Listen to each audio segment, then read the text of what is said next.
in. And I want to make sure that I start the day and make sure I record this. So I'm making the announcement now. This will be recorded and you will be able to see this recording and the slide deck on our website. So I'll make that announcement now. All of this I am recording now. So you will be able to get this recording and also the actual slide deck that goes along with it. So welcome everyone today.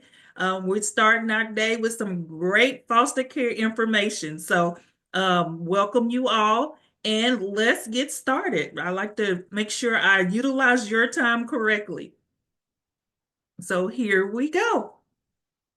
So first, I want to introduce you all to our highly mobile and at-risk student programs division. So we are within the Texas Education Agency, and we do have a lot of our special student populations here with us. So within our highly mobile and at-risk student programs, we have our homeless children and youth, led by Dr. Vera Montes. We have our military connected students. We have our pregnancy related services and our foster care and student success. And I lead the foster care and student success for the state and also our pregnancy related services, which I also lead along with Christina Page. So we want to make sure you know about these programs because you have all these programs on your campuses. And we want to make sure that you have the everything that you need to make sure those students are successful within our schools. So thank you so much for being with us today. And let's make sure, let's see, everything is working, everything is going along. So, what we're doing today, I want to make sure we are sharing our information with you all. What will we be talking about today? So, I wanted to make sure I provide you with the purpose of these webinars for foster care. We want to provide you updates. We want to share resources. We want to promote information sharing among LEAs also, and then collect input from the LEAs and the community for our students in foster care. How can we better serve? So today, what we will be discussing is our TSDS PEIMS guidance. And just want to share this with you hot off the press. It is a new guidance document for you, and we will be going over that document today. So TSDS PEIMS have updated. Guess what? We're going to update along with them. Then I'm going to share some key reminders with you regarding working with students in foster care. Just want to update that, make sure you understand that information because we may have some new people with us here today. So we want to make sure everyone understands what are the expectations and what is out there to support our students in foster care. Then we'll talk about technical assistance. That means where can you go find the answers that you need when you're having certain situations within your LEA. I'm going to lay out all that information for you in this webinar. I'm going to tell you where to find it and how to find it. And then web posting, website posting. Do you have a foster care website on your district's page, on your district webpage? Do anyone who will come and know what your district does for student in foster care, will they know how to reach you? Guess what? We're going to talk about that today also. So we want to make sure that you have that information, and then we'll end it with resources and upcoming trainings. So just want to make sure you have that information and going through this agenda for today. So now I want to talk about who am I. So those who are new within our realms of working with our students in foster care, I am Dr. LaTrenda Watson. I'm the at-risk state coordinator here in the highly mobile and at-risk student program division within Texas Education Agency. So I'm here to support you with all things foster care and student success. I also am the state point of contact for foster care with the United States Department of Education. So I attend their trainings, I go to their webinars, and we've actually shared some things we do here in Texas with the rest of the other states and their foster care points of contact also. So I want to show that we represent you all here. We represent what we're doing great here in Texas, and we want to make sure everyone shares that information. But first, we need to make sure everyone in Texas knows what we're doing doing to support our students in foster care. So that's why we hold these webinars, and I go around presenting at different conferences. And so if you have information or you think you need to know anything, here's my contact information. Please feel free to contact me so I can make sure I answer your questions. Email me. Please make sure, and I will also share with you the foster care liaison inbox for Texas Education Agency. So if you have any questions, concerns, please feel free to reach out.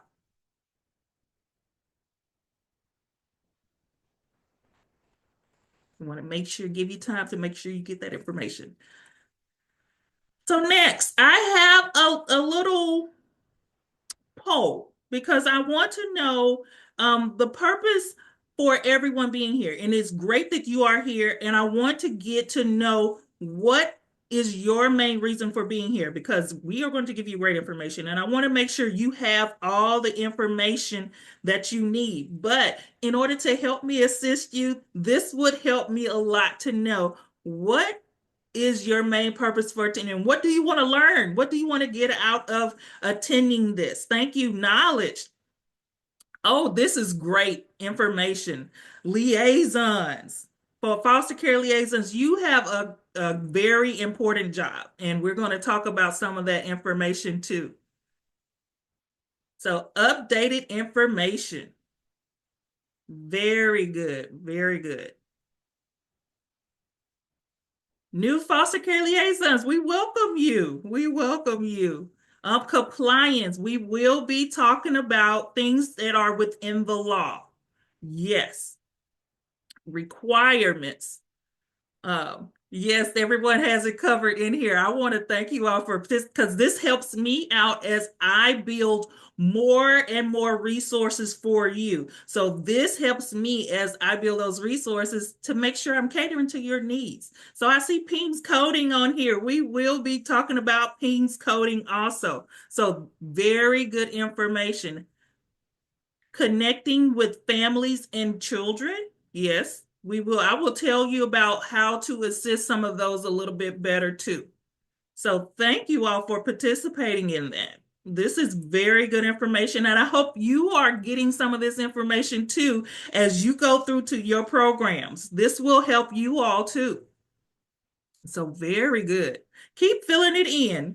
Please make sure you keep updating this. This helps out a lot. This really helps us as we make sure we get this information out to you. And this helps us as we build more resources to provide to the community, everyone out here. And I did get the question again, will this be recorded? This is being recorded and you will receive this information. It will be posted on our website and you will also receive this slide deck on our website. So this is all for you. Best practices. So if you have any best practices, that is great information to share too. So this is very important. Thank you all for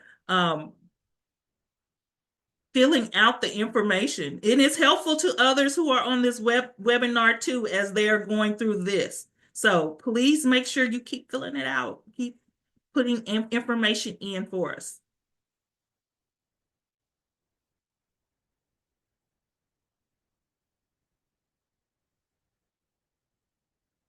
So now let's start with our information for today. So TSDS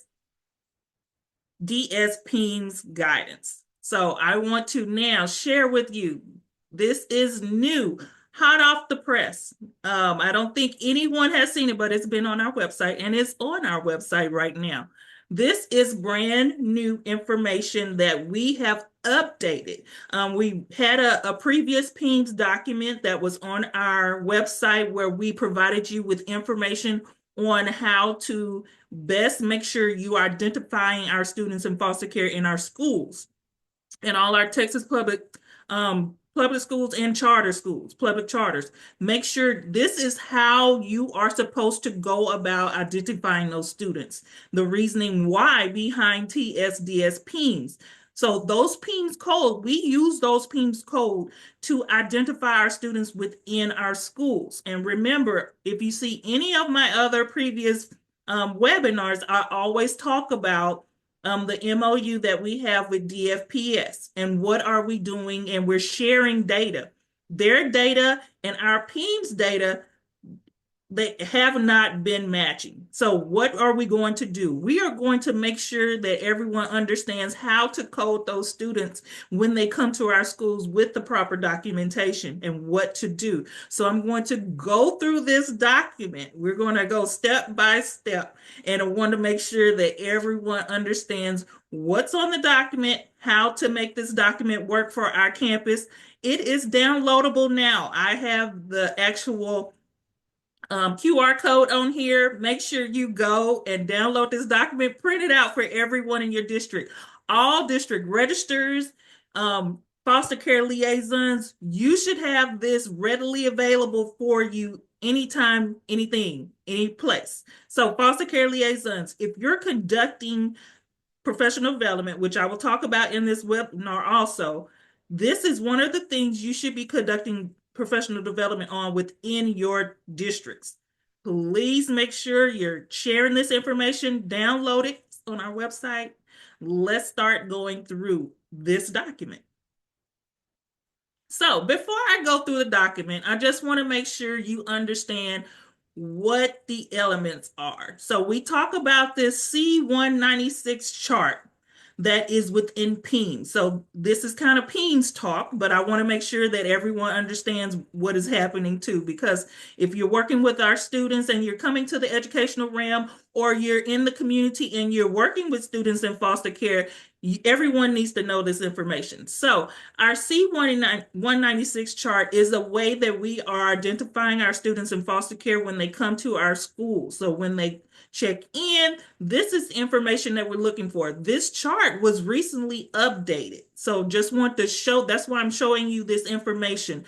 And based upon this chart, they take information from PEIMS in certain parts of the year. And on this chart, it shows they take PEIMS for extended year, PEIMS fall snapshot, which has already happened at the end of October. So all of those students who were classified as foster care have been captured.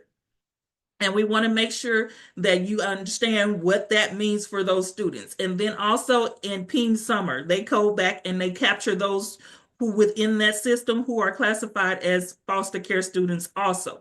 So hopefully this is starting to make a little sense to you. So I want to show you this first before we start heading into the actual document. So those registrars in your districts who are working with PEIMS information, and they understand this one at the bottom, the C96, the table identifier. So it is the foster care identifier for students. So they may get a 1 if the student is in current conservatorship of DFPS. They label that student a 1. And then they label that student a 2 if the student is pre-K, student previously in conservatorship of DFPS based upon an adversary hearing.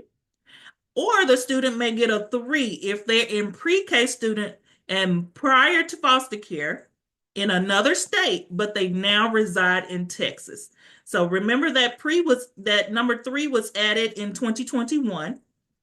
So now you have 3 codes. We used to have 0, and 0 is for the student is not in conservatorship. So now we're not even looking at that because that's basically half the student population. So now we're looking at identifying students who have those indicators, who meet these descriptions. So you want to see this information. So if they may get a 1, that's for that student to get a 1, they are kindergarten on up and they have the proper documentation.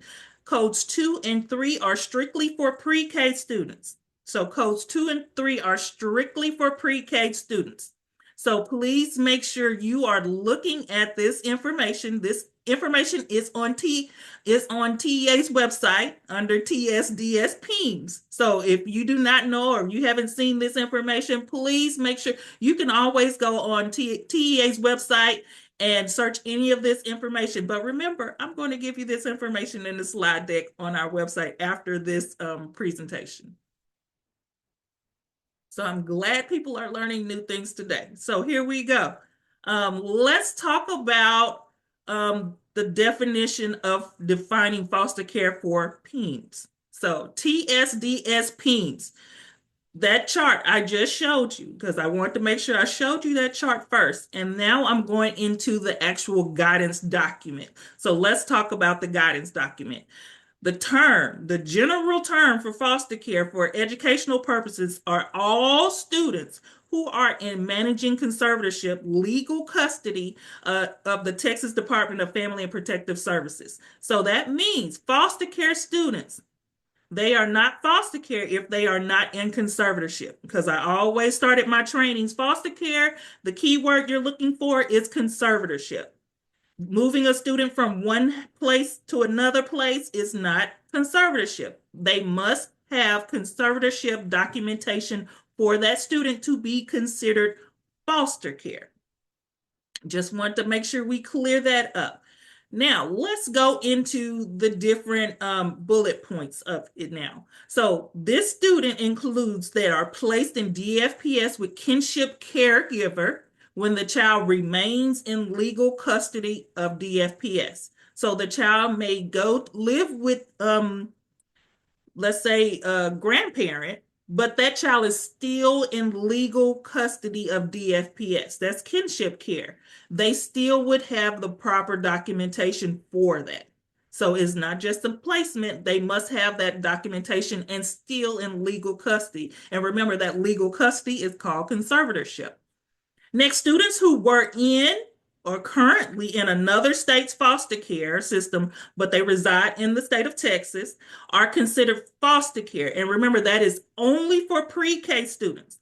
Only for pre-K students. And I provided you with the Texas Education Code number there. So please feel free to make sure you go look up more information. I want to provide you all the information you need to make good decisions for our students. And then for this last one. So I want to make sure you make, because I already had a question about it before I even got to this point. So the Texas legislature granted TEA permission to collect foster care status of students in Texas, DFPS managing conservatorship. So we got that part. So they gave us permission to collect foster care conservatorship information for those students. Therefore, students from another state's foster care system, unless for pre-K purposes, and the student who are identified as unaccompanied refuge minors living in Texas may be considered foster care but are not coded for TSDS PEIMS. So let me say that again. If they're from another state's foster care, or they are the unaccompanied refugee minor, they may be considered in foster care, but they are not in Texas foster care. So we do not code those students. So we just want to make sure we are, and I'm going to talk more about that too. So don't let me lose you now. So just want to make sure those students, they may be in another state's foster care, but they are not in Texas managing conservatorship. So just want to put all these, I'm taking it slow for you so everyone don't get so shocked. I see all the emojis coming through. So I'm glad you're still with me. So let's talk about my last one. So let's just talk about this and we're going to go through this together. So let's talk about pre-K students first. So pre-K students starting in September 1st, 2021, code number 3 was added. So the PEIMS type was added for that C196. They added that code number 3. The Texas legislature wanted to see and account for those students who are coming from other states coming to Texas and residing in Texas that are pre-K and that are eligible for pre-K. Because remember, pre-K students who are in conservatorship or were previously in conservatorship are eligible for free pre-K.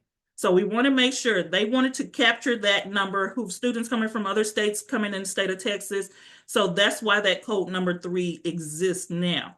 But remember, you do need verification for that. So I want to make sure we make this announcement now. Pre-K verification comes from Texas DFPS. And DFPS and CPS are the same personnel. So I saw that in my Q&A. So just want to make sure I answer that. So yes, when we say DFPS, CPS, same entity. So we want to make sure it comes from DFPS. So for pre-K verification, email pre-K verification inbox, and that information is on your screen. But also we have this information in the Foster Care and Student Success Guide on page 76, and we explain it more within the guide. So we just want to make sure you see that information now on how to get the information and verify for those students in pre-K. So they will look up the student and provide pre-K verification letter to the caregiver, so the caregiver can provide that information to the school so they can properly identify within PEIMS the correct code.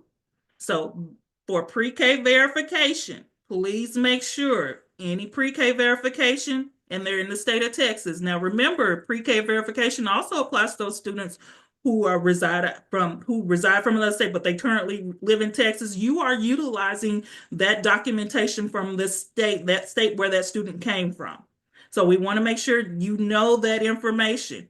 A child of appropriate age is eligible if they are currently in DFPS conservatorship or if they were in the past. Even if the child has subsequently been adopted or for whatever reason is no longer in DFPS care, the child is still eligible if the age criteria are met for pre-K. So you want to understand that information. Therefore, any verification letter establishing that the child was ever in DFPS conservatorship remains valid until the child ages out of pre-K. So have that information, and this is also pre-K. Remember, and I see a question came up through Head Start. Remember, age through pre-K. What are the ages for pre-K? All the way until the age is out. So that goes for all of that information. If you need more information, this is in our Foster Care and Student Success Guide on page 76, and want to make sure you highlight that information. And I will be going through it and looking time to time at some of your questions. I may not get through right now, but I will be answering those from time to time within the presentation. So I'm going slow, just want to make sure everyone's still with me. Here we go.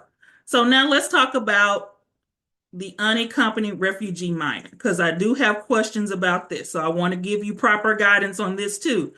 We speak about this in the Foster Care and Student Success Guide. Remember, I always go back and say, what does the Foster Care and Student Success Guide say about that? And so that's what I want to get you to do when you are confronted with different scenarios in your district. First thing you should say, if you're not sure about the answer, let me go to the Foster Care and Student Success Guide, because I'm sure they talk about it in there. So in chapter 4 of the guide, it says the Administration for Children and Families, Office of Refugee Resettlement, places unaccompanied child refugees in Texas in foster homes administered by the federal government.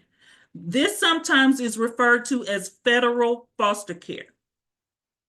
The next bullet says federal foster care is not Texas foster care. So that's why we do not code those students in TSDS PEIMS. Remember, Texas foster care, the student has to be in conservatorship legally through Texas. So that's why we do not code those students as foster care in TSDS PEIMS. They are labeled foster care within that federal setting that they are in. So that's why that's that difference that comes through.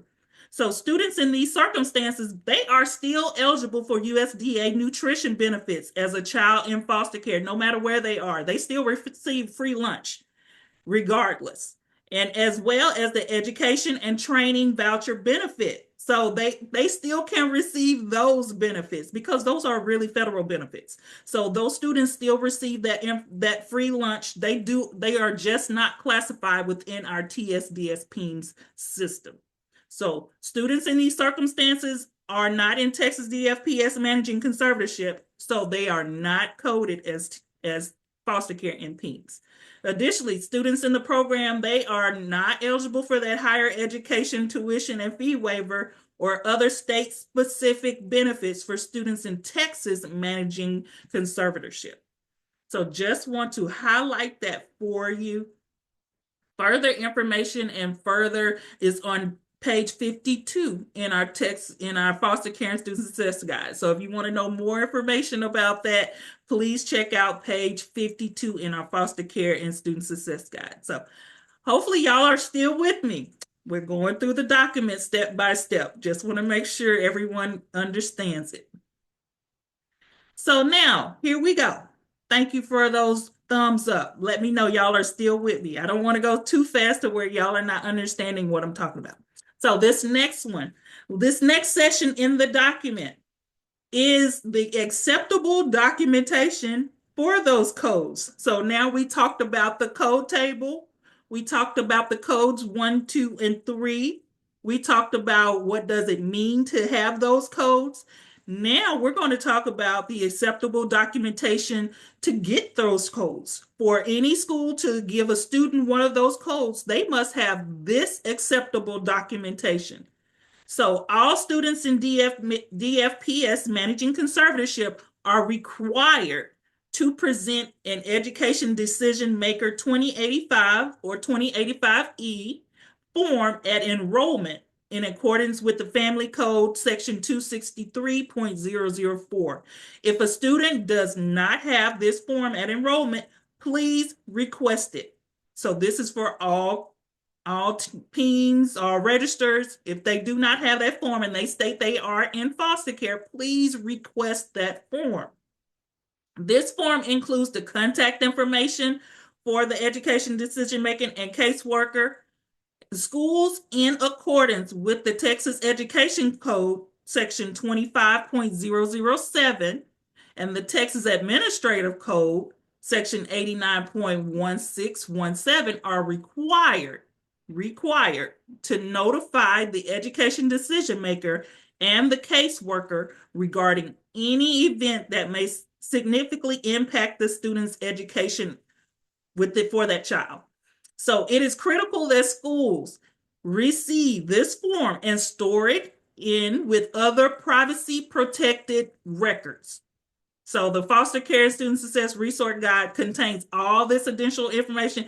Chapter 9 in the Foster Care and Student Success Guide talks about documentation and what is needed for documentation. So let's talk about this acceptable documentation. So if the student is coming to you and they say they are currently in conservatorship, what do you need in order to provide that student with a 1, 2, or 3?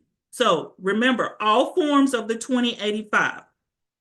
So the 2085 form is the actual documentation that says this student is in conservatorship. So as you see up there, we actually went through and labeled them. We labeled the 2085 for each one of those. So please make sure you're looking at the top of that document. If it says a 2085, great. You have what you need to make sure you code that student.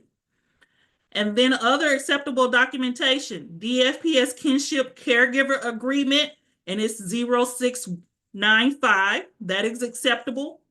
Court orders naming Texas DFPS as the temporary managing conservator, TMC or the PMC. That is very important and is needed, and you can code students with that. So now, as I talked about before, pre-K, remember pre-K, that's different, and that's codes 2 and 3. For pre-K purposes only, DFPS issued letter or state's official paperwork. So we talked about that. So you need this information to code those students. And I just got the question on here. Do we do this annually? Foster care, TSDS PEIMS foster care code does not carry over year to year. So you must recertify those students each year. Because remember, foster care is a temporary placement.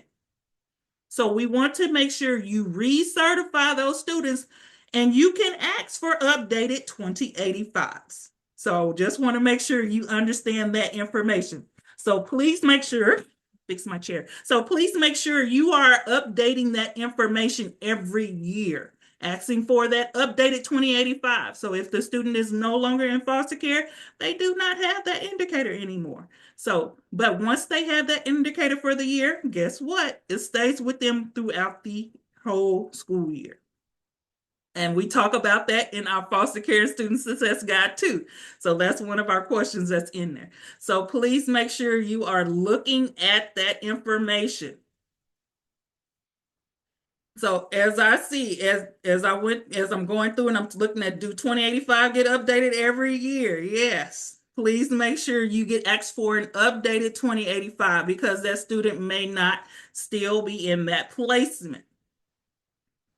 If the student is in DFPS conservatorship but later adopted, does the code go away? I just answered that. The code does not go away. That student, remember, if that student is labeled as a PEIMS snapshot, if they are labeled at PEIMS snapshot as foster care, that foster care status stays with them. You do not change that until the end of the school year, which is that summer PEIMS snapshot. Remember that. So that's why I showed you that other information updated. So insert all these. So who all needs copies of these forms? Remember, these forms are court documents. So everyone should not have access to this information. They should be kept. And I'm going to talk about confidentiality too. So I'm glad you're asking these questions. They are very good questions.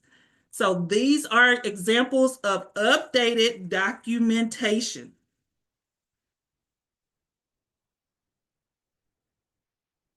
Make sure I'm staying on track.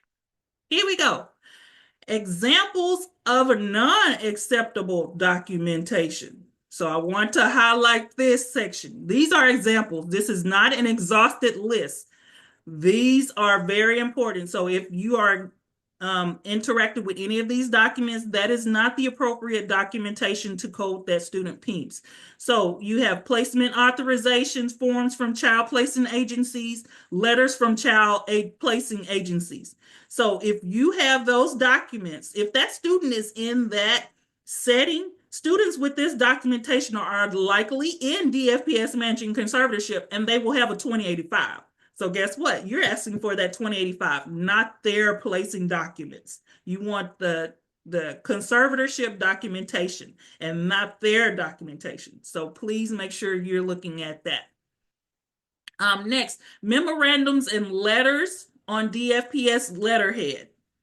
Only reason you're accepting that is in pre-K purposes. But students with the documentation may or may not be in DFPS conservatorship. Students who are in DFPS conservatorship have that 2085. So ask for that 2085.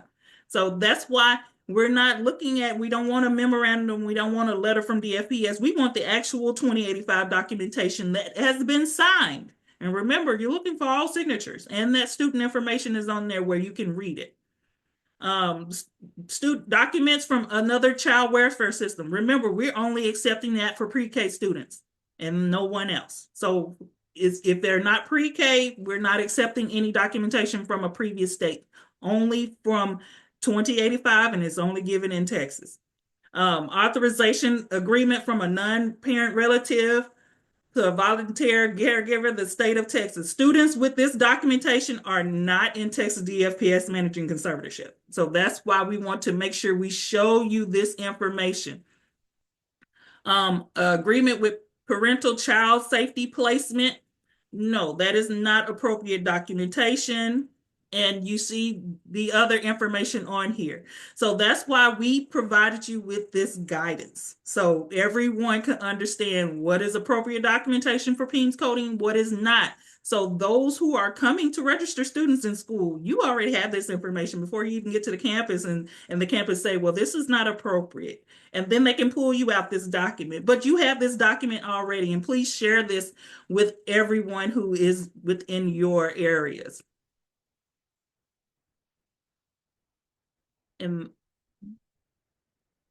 so now let's talk about this confidentiality, because I said I saw someone with a question about it earlier. So please remember that foster care status of students is highly confidential. We do not want to talk about it out in the open. You do not want to have open conversations about a foster care status. Because remember, something happened for that student to be considered in foster care. Some trauma happened, remember, neglect or abuse. And you can look at that information in the foster care and student success guide. There was a reason why this student is in conservatorship.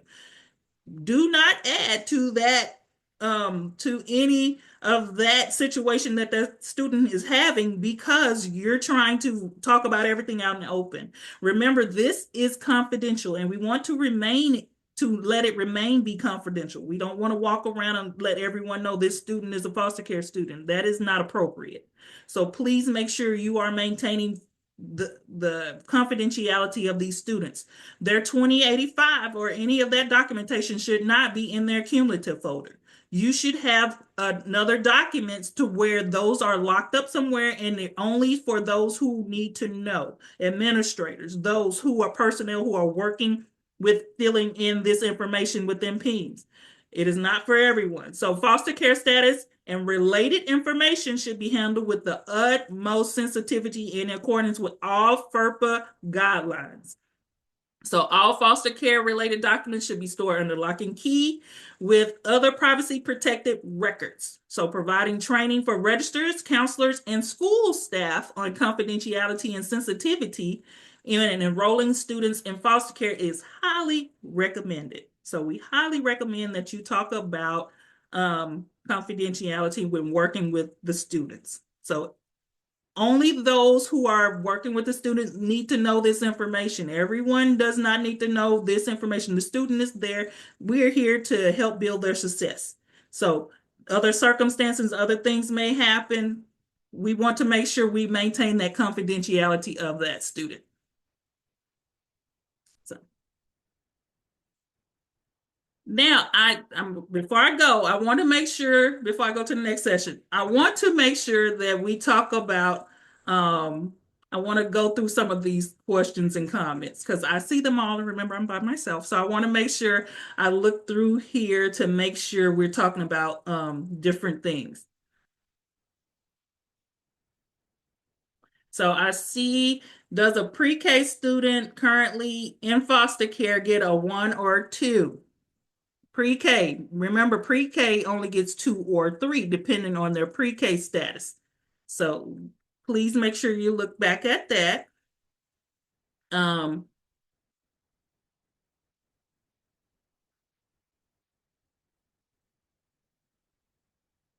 And remember, if you have any questions regarding McKinney-Vento, Dr. Desiree Vera-Montez is there to answer that. But just a little highlight for you, we are working together to release foster care McKinney-Vento guidance. So we will be releasing that, and we're working on that information for you. So we do hear you, and we will be getting that information to you. So we should have an end date at the school year for our students in foster care and PEIMS, correct? Because remember, we want to recertify them at the beginning of the year. So just looking through. If you have any questions, please utilize the QA, the question and answer, not the chat. Please utilize the question and answer. And remember, if you are wondering how many foster care students are in public schools currently, remember we do have that information on our TEA website based upon PEIMS information.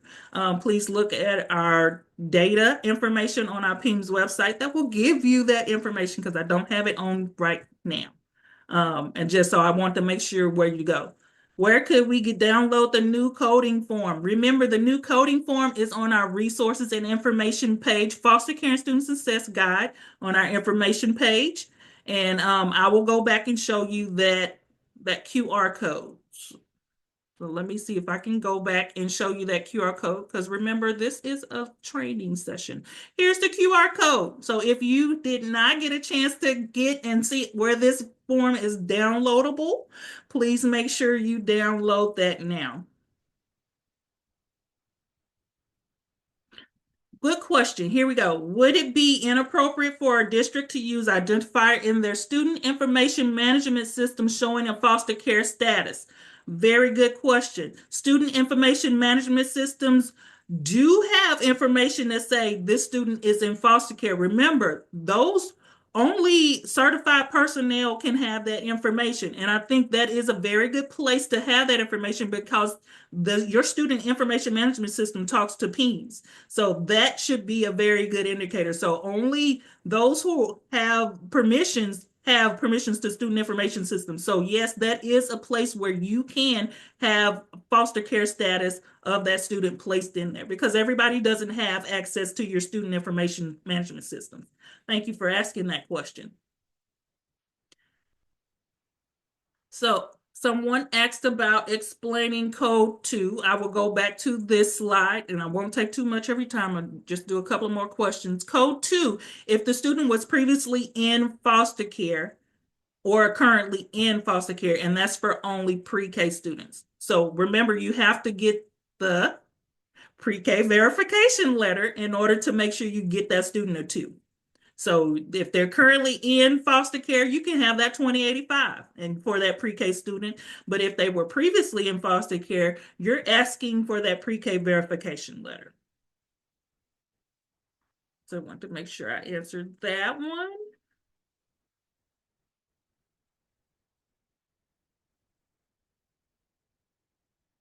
A pre-K student that is in foster care is coded 1. No, that is not correct. They are coded a 2 or 3 based upon the identifiers for foster care.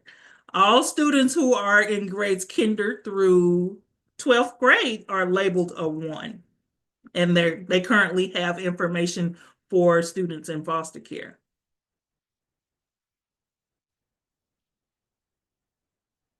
So teachers do have access to the student information management system. Yes, they do. Does that make a difference in using the identifier? No, because teachers should know what's going on with the students in their classroom. And remember, they do have that information, so it's okay for them to know.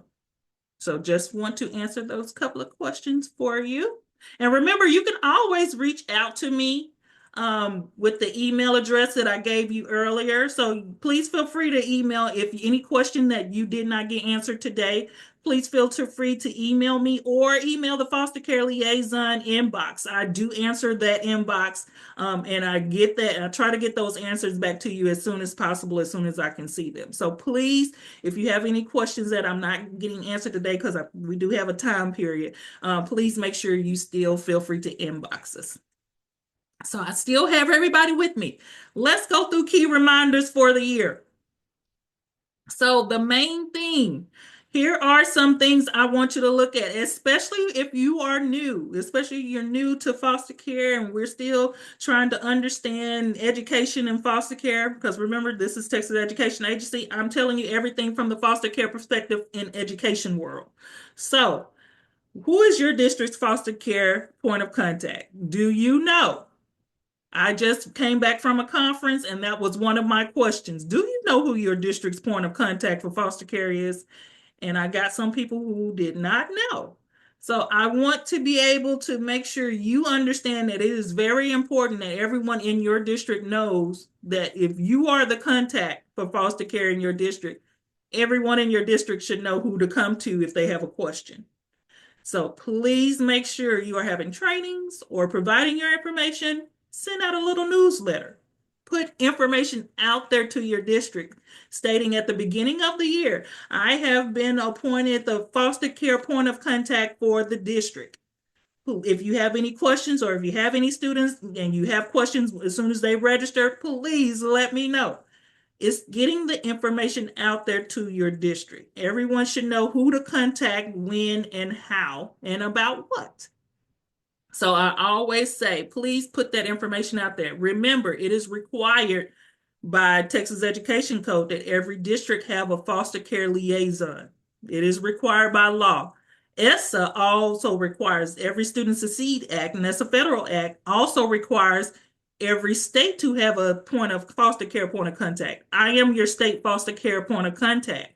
So we also take it one step further in Texas that every district has to have one, and then that information must be updated annually in our ACTS-TED system. So anyone within the state should be able to go to our ACTS-TED system, pull up foster care liaison and say, okay, who is this district's foster care liaison? I need to contact them.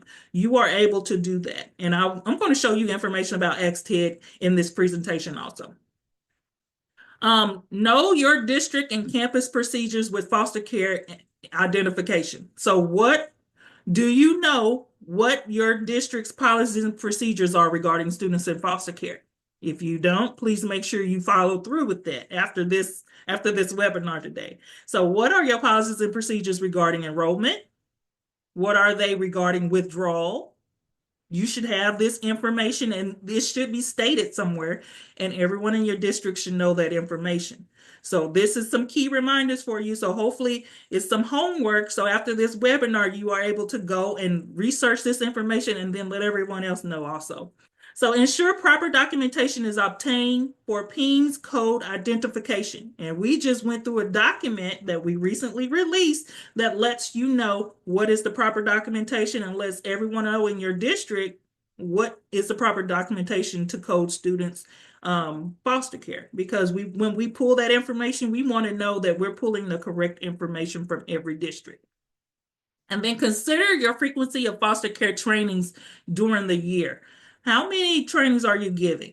It is, and no one said that training had to be 3 hours, 4 hours, 5 hours. We just want some training. So provide your districts with training.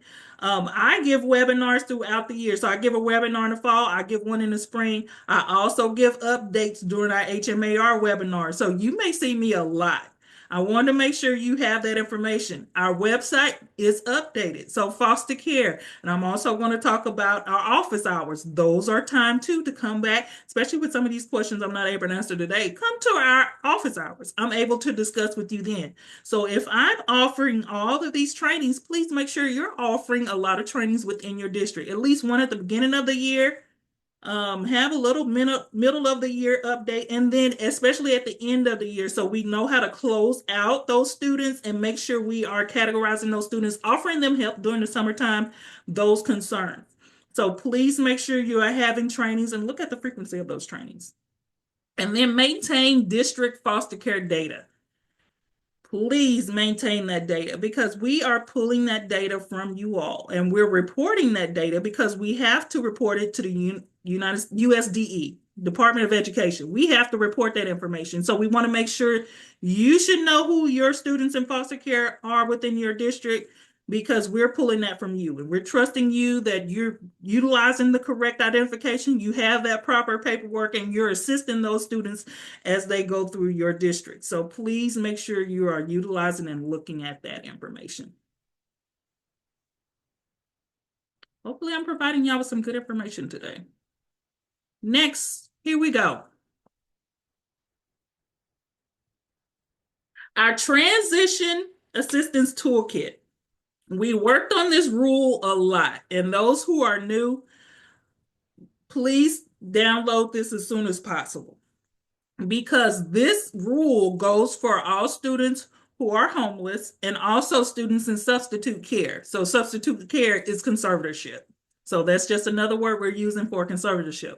So this transition assistance toolkit goes for all students who are homeless in your districts and students in foster care. So please download these documents and utilize these documents because they are rules, they are laws that we have here in Texas. So please make sure you utilize them. We have the toolkit on nutrition benefits. Remember, I spoke about that before. All students who are in foster care receive free nutrition, free food, free lunch. So please make sure you understand that. But you have to go through the nutrition benefits and they have proper documentation and paperwork also to make sure you are documenting those students correctly. Student welcome packet in requirements and best practices. So when you're welcoming the students on your campus, you want to make sure they know all about the activities on your campus, things that are happening on your campus, personnel on your campus. They are new. They are coming to a brand new situation. So we want to make sure they feel welcome. So in your welcome, usually all districts have that packet of paperwork that they want all families to fill out at the beginning of the year. All we want you to do is add some documentation to that. So that's what this document is for. We want to make sure you have information regarding your campus that will support that student's transition to your campus. School introductions and ease of transitions is providing you best practices for that. Now, I saved the best one for last. The enrollment conference. This is law. So if you have not heard about this before, please hear this today. Please download this document. Please utilize this in your campus. The law states within the first 2 weeks of enrollment, or as soon as feasible, there must be an enrollment conference. You must sit down with this student, their guardian, anyone who's in the district who can assist this student to have an enrollment conference. There must be an enrollment conference when that student enrolls in your district. So please make sure you're utilizing that. Is more information based on this toolkit. We tell you things you can talk about. We tell you personnel that should be there. You should have an administrator there. You should have anyone else that is there to support that student. If you know the student coming over receiving special education services, someone from special education should be in that session too to explain how it is done on your campus. So we want to make sure you utilize this and you know this should be happening in every school in the state of Texas, an enrollment conference for students who are coming to your campus. Hopefully I didn't tell anybody anything new. Everyone knew that. So district and campus staff should collaborate with their PEIMS coordinators, their school registers, or the school counselor to run the following academic reports. So, and you see at the top, it says enrollment conference topics. You should have some reports when you're talking. The attendance, the grades, credits earned, credits attempted, because in the transition assistance rule, it talks about credits and how they can transfer and what should be accepted. Assessing the scores, at-risk indicators. Remember, all these students are labeled at risk, and you should be having that in your systems too, in your student information systems. Disciplinary alternative education programs, DAP enrollment, career and technical education. So if you have a student coming to you and they're in CTE, guess what? You need to talk about what your school or your district offers for CTE so they can continue, because we want a continuation of education. Any of the special student populations, gifted and talented, emergent bilingual, military connected, migrant, foster care, homeless, pregnancy-related services, all those special populations. You need to be able to talk within that enrollment conference about all what your district offers. So just want to make sure we clarify that for you for those enrollment conference topics. So please, let me go back because I want to make sure that you have this QR code. Download this and please make sure you spread the word about the enrollment conferences that should be happening with all the students who are homeless and in substitute care, foster care. So please make sure, I'm giving you time to make sure you download that.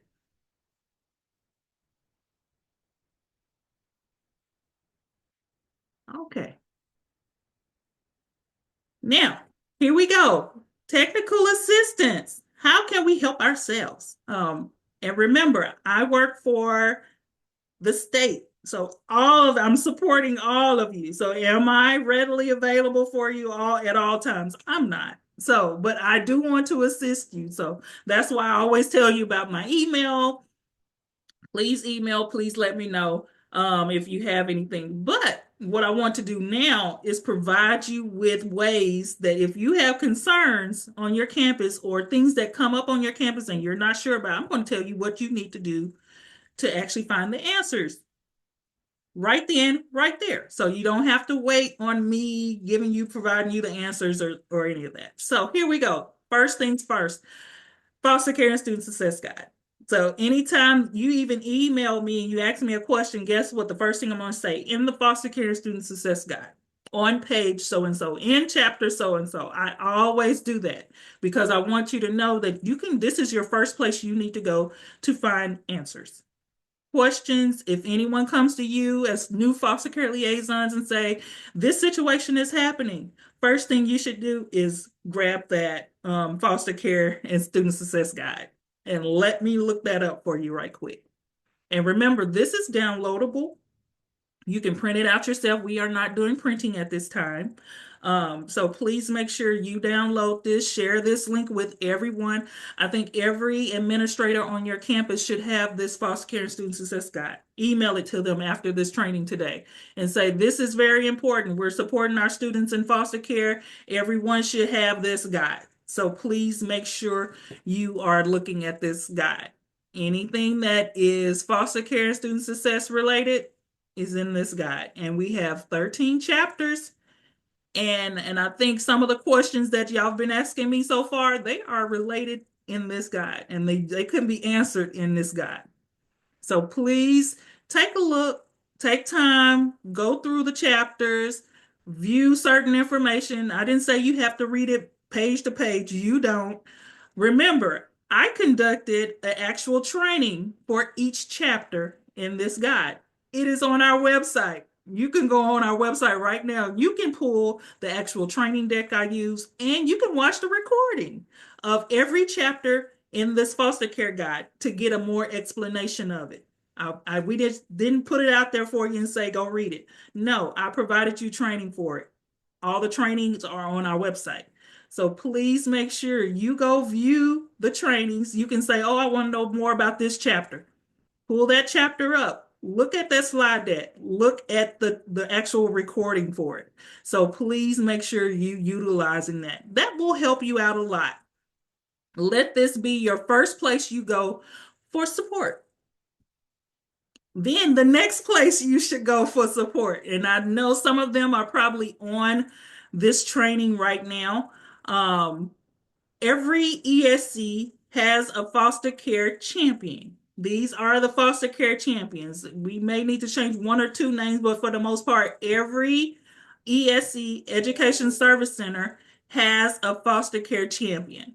So what are you doing? Are you reaching out to them? Remember, our ESCs, they can provide technical assistance. They can provide foster care trainings. And I just told you about those foster care trainings for your district, providing professional development. Guess who you can call to come and provide you professional development in your district?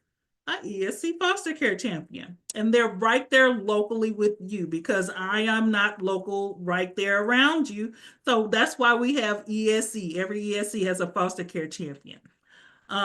Collaboration meetings with DFPS educational specialists. Now, DFPS educational specialists are there to provide assistance for students in foster care in education. So guess what? If you have a student coming to you and they do not have that 2085 and the caregiver is like, I don't know what you're talking about, guess who you can call? You can call that DFPS educational specialist in your county because they are by counties. And remember, education purposes, we are by regions. So please make sure, and you can contact your ESC foster care champion and ask them who is our DFPS educational specialist because they work side by side and they actually have consortium meetings. So please check your ESCs when those training calendars come out. Check and see how many foster care trainings there are and attend those trainings because I do actually present at some of those trainings. So please make sure you're checking with your ESCs about foster care trainings. And then they have resources too. I meet with the ESC foster care champions. I give them information and then they pass along that information to you. So we want to make sure that you are reaching out to people who are locally to you that can answer those questions also. So you have your foster care student success guide, and now you have ESC foster care champions, and you also have DFPS educational specialists too. So they all are there to provide you with any technical support you need for assisting students in foster care. So here we go. I want to talk about the TSB forms, the Texas Association for School Boards. So they have assisted along with TEA, we assisted with the implementation of these forms. And remember, if you have, oh, I'm so glad. Roseanne Wagner, and I'm going to share that answer live. Um, because she just stated she was the new foster care champion for Region 3, because that's the one of the ones I was looking at. So thank you, Roseanne Wagner. If you are in ESC Region 3, reach out to Roseanne. Welcome her. And then she can reach out back to me. So I'm so glad that you did say that, Roseanne. So back to TSDS forms. The Texas Association of School Boards. Remember, they have forms and they utilize forms. They have them on their backside. Well, we have these two forms that we want you to utilize, because anytime you come to me about a technical assistance matter, either regarding best decisions for the student or transportation matters for the student, I ask you, have you used the TSB form? Have you had a meeting? These are templates that you can utilize to best support your students in foster care. The educational best interest factors is one of the documents that you have a student and you want to make sure you are meeting those educational needs and everything is going along. Best interest decision making, that's what we call that. You can utilize that template. Then the next template is individual transportation plans. So if you want to build a plan for transportation for a student in foster care, this is your document. You have a template to use, utilize this template. So just want to make sure I highlight that for you. You see the QR code. And remember, all of these resources are on our foster care and student success webpage in the information and resources tab. They are all there together. Just want to show you our frequently asked questions. I will be building a new one. I'm going to update. I think this one was back in 2021. It's still, everything that's on there is still up to date. I want to provide a new FAQ, so I will be doing that. But this current FAQ is still valid. So please make sure you're utilizing our frequently asked questions document that we do have on our webpage. So that's for technical assistance also. And then if you have any questions regarding school of origin, so where should this student go? Is this student supposed to come to us? Is this student not supposed to come to us?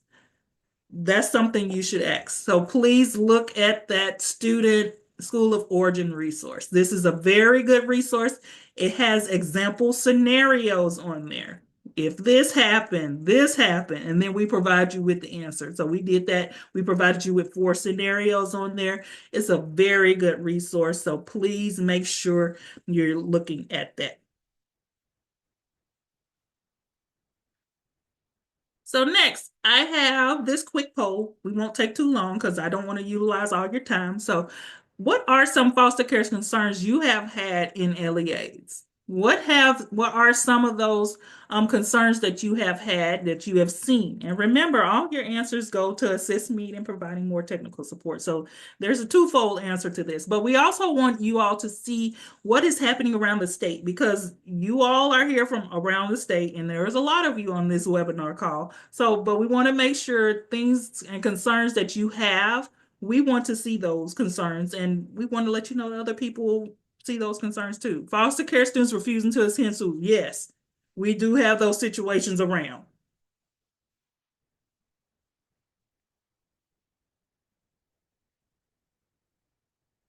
Very good. Thank you. Absenteeism.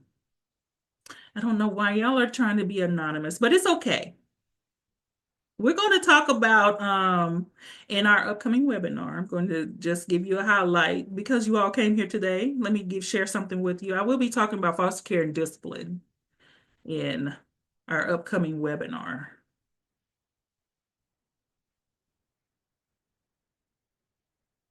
LEA stands for Local Education Agency, because we are a Texas education agency. LEAs are local education agencies, which is another term for districts. So thank you for asking that information. I have not shared this slide deck already. The slide deck will be coming after the presentation and everything. We are recording this and we will share this on our website along with this slide deck. Where can you find the explanation for the Foster Care and Student Success Guide chapter by chapter on the webinar? You can go to our foster care website. I'm going to put the foster care website in the chat just for our new. Thank you. Keep filling it out, please, because I am looking at those. And let me see. That's the website. That's our foster care website. And we have tabs on there. We have the information and resources page. That's where you can find the other information. So please, y'all have a lot of great information on here. PEIMS coding questions. I hope I answered some of your PEIMS coding questions. And if not, please make sure you reach out to me because that guidance document is very helpful for that. And we want to make sure we provided that for you. So thank you all for filling out this information.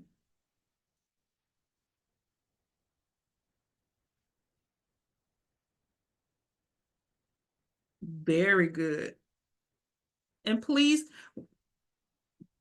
getting tuition waivers for students who attend college to be on chapter 13. Please make sure you're looking at chapter 13. We talk about that there. And there are plenty information. School of origin questions after high school. That now remember, after we TEA does K through 12. After high school, remember our colleges, every state institution in the state of Texas, every higher education has a foster care liaison. So please make sure you're looking out for those names and relaying. And it's more like a send off, a handoff. So you know the institution where the student wants to go, make contact with that foster care liaison on the college level and give a nice little handoff so we can still make sure we support our students. So just want to highlight this last one. These last opportunities, fall and spring consortiums. Check with your ESCs. So after this webinar, I'm giving y'all a lot of homework during this webinar. After this webinar, please check with your ESC about what foster care trainings they offer, because they do offer foster care trainings. And they do offer consortium meetings where you can sit down, talk to each other, find out what each other's doing in the ESC region. Resource fairs, those are great ways to make contact with community resources. And we do have some community resources on this webinar. Please make contact with your school districts. Find out who the foster care liaison is and make contact with them. Sharing foster care guide on all presentations. If you see every presentation that I utilize, I always talk about the foster care and student success guide. It's like my branding for anything foster care. I'm always going to point to that guide. Collaboration with DFPS educational specialists. Please make sure you are contacting them. They're there to support you, and they are always willing to come help you. Collaborating with judges to speak in the area about foster care. You have judges who are assisting in your areas with classified students in foster care. So guess what? Obtaining their support beforehand is great. And then spotlight districts to share best practices resources. And we want to spotlight you, and I'm going to show a way that we're going to spotlight you, our districts. So here we go. I'm going to keep going because I'm going to make sure we're utilizing your time.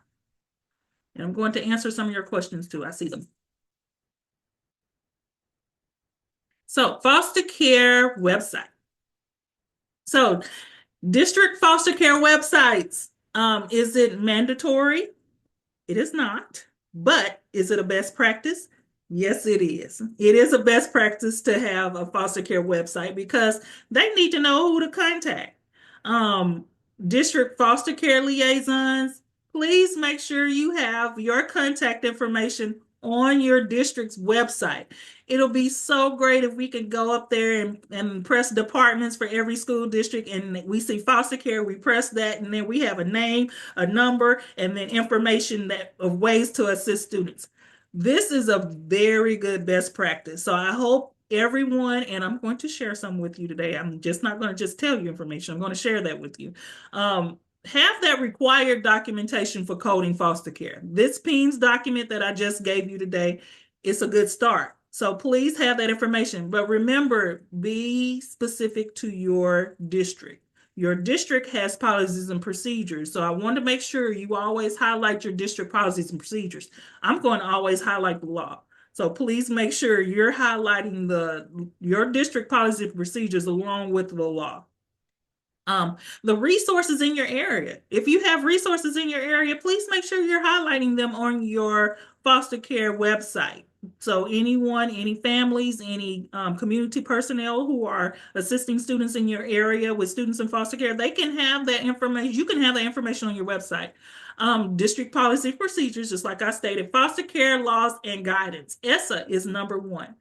And remember, you can always reference our or connect straight to our foster care and student success webpage, what I put in the chat. You can always just say, okay, here's TEA's page, because we have all that information on our webpage, but we do not have every foster care and liaison, district foster care liaison. So that's why you're having a webpage is very helpful.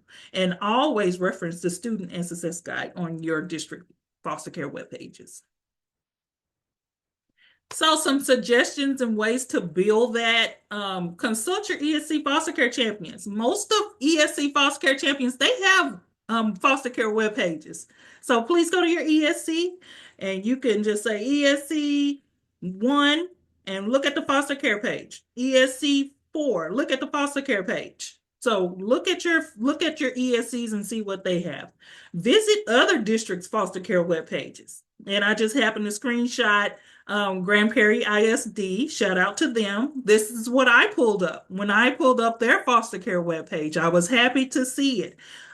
They have information, they have district information on there, along with the communication and how to contact their district foster care liaison. Very good information. So did want to highlight them. And then also visit colleges and universities' web pages for students in foster care. They have web pages too on the college level. So please make sure you're utilizing that. So here we go. If you want to go and look up what some other districts are doing, I provided you some in different regions because I want to make sure we have all regions in here.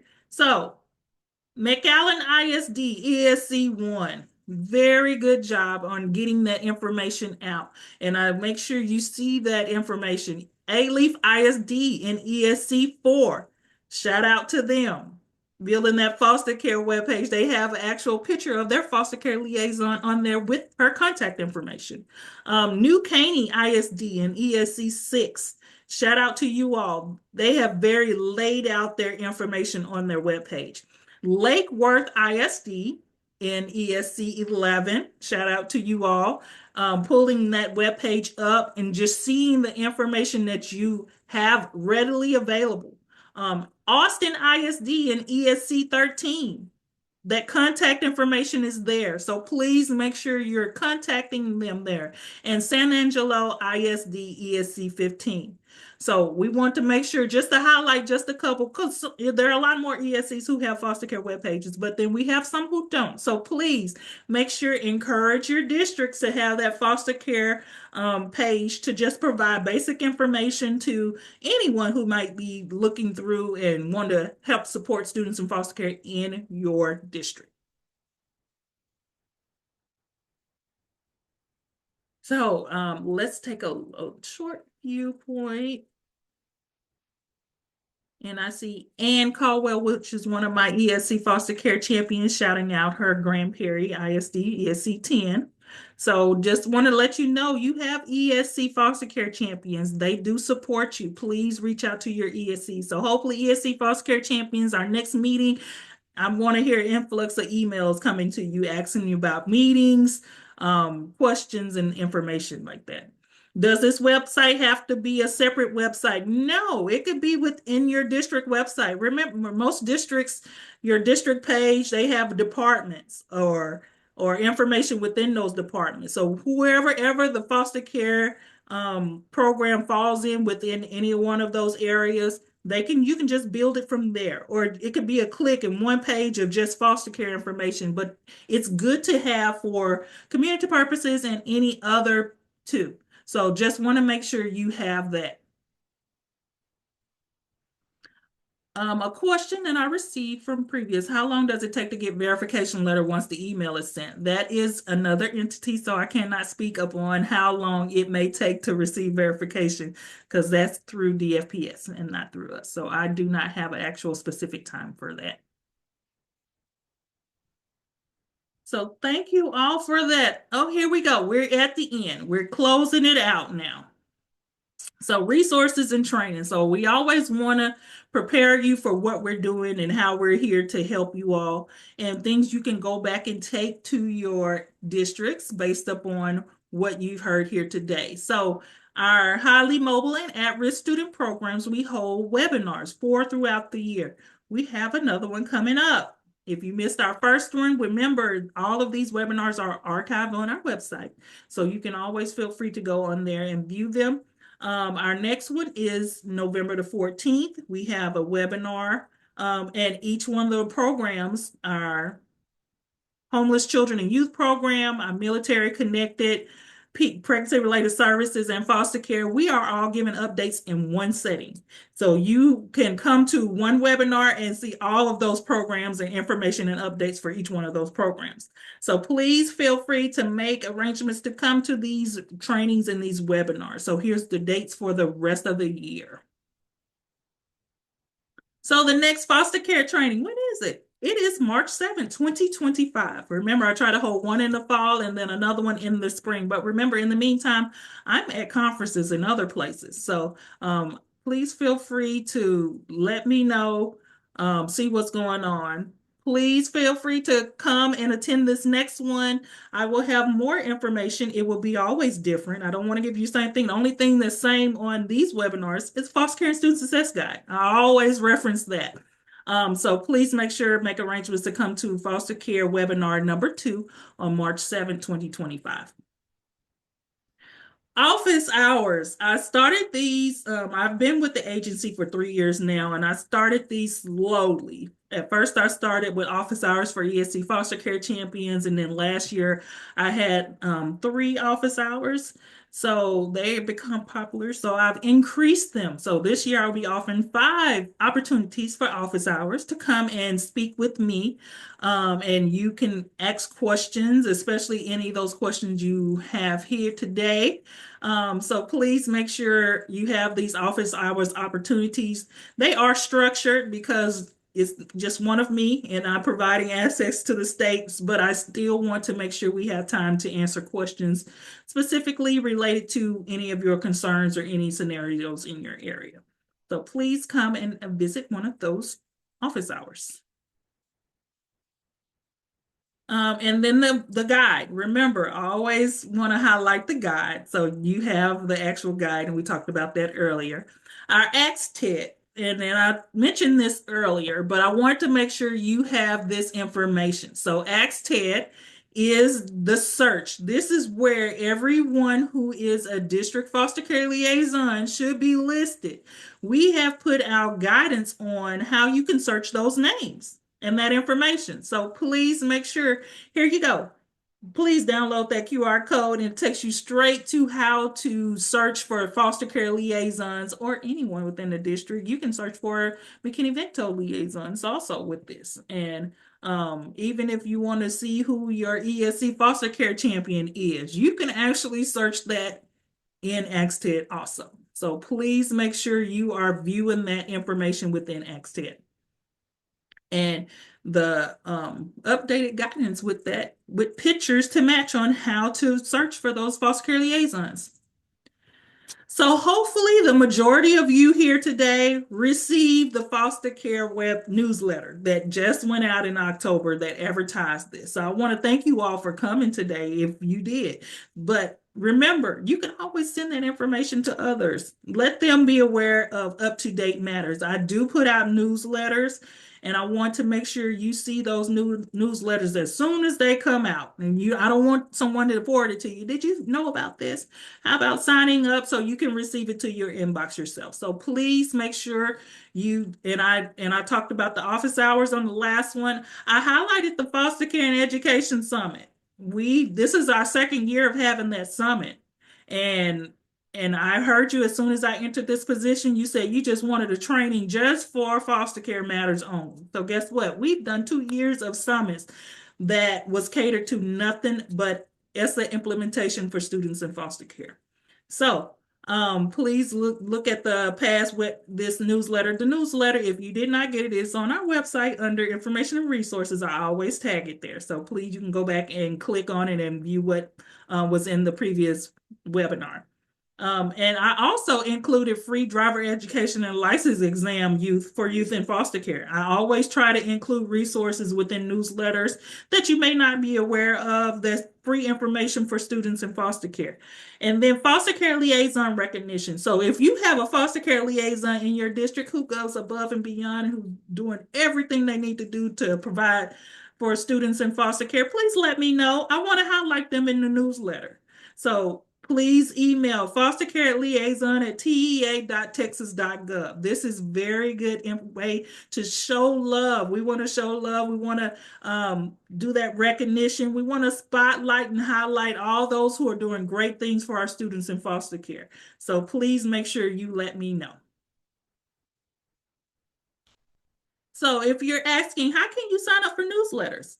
Here we go. This is how you sign up for newsletters. Go to our TEA webpage. At the top, it says sign up for updates. And I've highlighted some of our areas for you in the highly mobile area. So you can receive all of those newsletters that come out or any updated information or announcements that we may send out. We send out a lot of announcements. We send reminders. We send newsletters.